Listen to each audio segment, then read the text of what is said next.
long before city lights and bustling streets. Some monsters already walked amongst us. Every building, every hospital hallway holds memories of the lives within.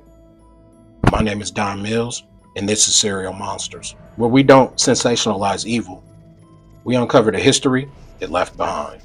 He didn't stalk alleys or chase victims. He hunted where people felt the safest, the hospitals. He wore scrubs, smiled at families, and hid behind the title the media coined the Angel of Death. Born 1952 in Butler, Ohio. As a young child, Donald Harvey was socially awkward, quiet, and withdrawn, so he learned to observe and to control. He desperately yearned to feel needed, craving praise, validation, and power. This made Donald emotionally immature and unable to form healthy relationships. This matters because later his murders weren't random, they were controlled rituals. He trained as a nurse's aide, a job that gave him access to vulnerable people, that gave him authority, and this is something he had never experienced, the power over life and death.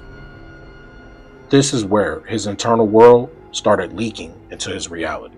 At age 18, Donald poisoned his first patient, an elderly man, claiming later he ended the man's suffering. But this wasn't a mercy killing. It was the first time he realized I can make people poof disappear. Nobody can stop me because no one's going to notice it's me. How delusional of Donald.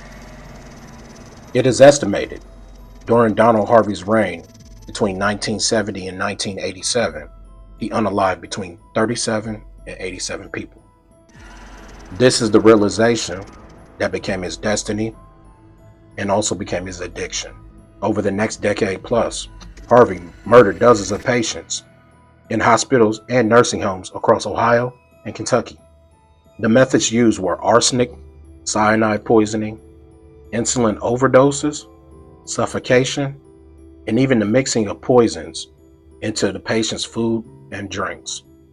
His victims weren't just elderly. They were disabled or had terminal illness. There were even children involved.